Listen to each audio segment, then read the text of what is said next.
Nofel antur yw hon a un fydd gobeithio at ddant nifer o ddarllenwyr. Dwi'n gwybod sut o'n i'n disgrifio hi, mae fel rhyw fath o gyfuniad o House of Cards, Raiders of the Lost Ark a The Da Vinci Code, dwi'n meddwl. Mae'r nofel yn ymwneud â archeolegydd Bleddyn Cadwaladr a'i fab Johnny Tavy, sy'n cael ei galw mewn gan Llywodraeth Cymru mwyn ymchwilio i ladrad sydd wedi mynd o'i le yn Nhŵr Llundain.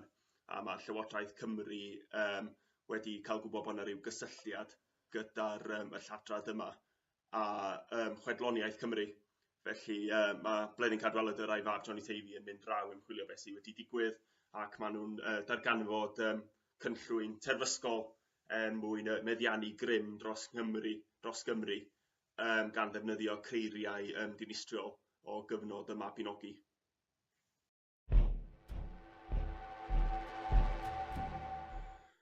Wel, dwi ddim wir eisiau disgrifio hi fel just nofel ffantasïol mewn gwirionedd.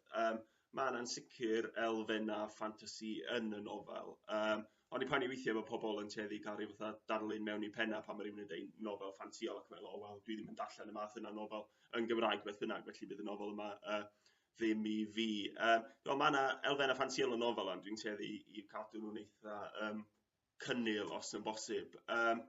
A dwi hefyd yn poeni ti'n bach bod pobl yn tueddu fel am lyfrau plant pan maen nhw'n meddwl am nofel a ffantasïol, falle ddim yn cyfyn nhw o ddifri, ond di hwn yn sicr ddim yn nofel i'r blant. Mae yna lot gormod o secs a trais a gynllwynio gwleidyddol a pobl yn trywanu gilydd yn eu cefnac yn y blaen i hwn fod y nofel i blant.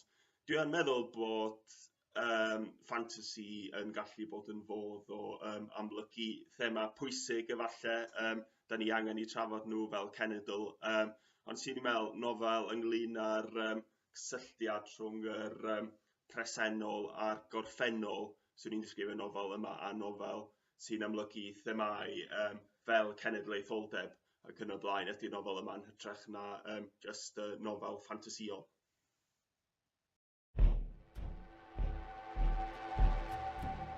Mi oedd yna dipyn o ddylanwad, dwi'n meddwl mi o'n i'n newyddiadurwr yn adrodd ar Wleidyddiaeth Cymru am ryw 8 mlynedd a dwi dal yn cymryd diddordeb mawr mewn Wleidyddiaeth Cymru fel rhan o'n ymchwil ar hyn o bryd. A dwi'n meddwl a deud y gwir bod Llenyddiaeth Cymru wedi ymategu gymaint hynna i ddatganoli. Mae yna ryw 2 neu 3 o nofela wedi bod, ond dim byd pellach na hynny mewn gwirionedd.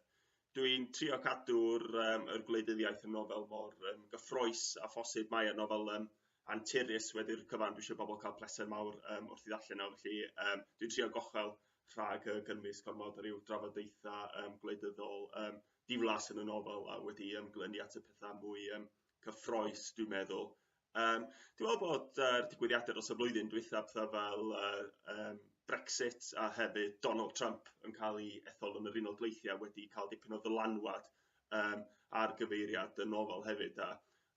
Mae'n drafodaeth ynglyn yr elfennau cadarnhaol o fewn cenedlaetholdeb a falle'r elfennau negyddol hefyd. A da ni wedi gweld dipyn o'r negyddol dros yr 12 mis dwytha. Felly dwi'n gobeithio yn wir bydd y nofel at ddant y darllenwyr.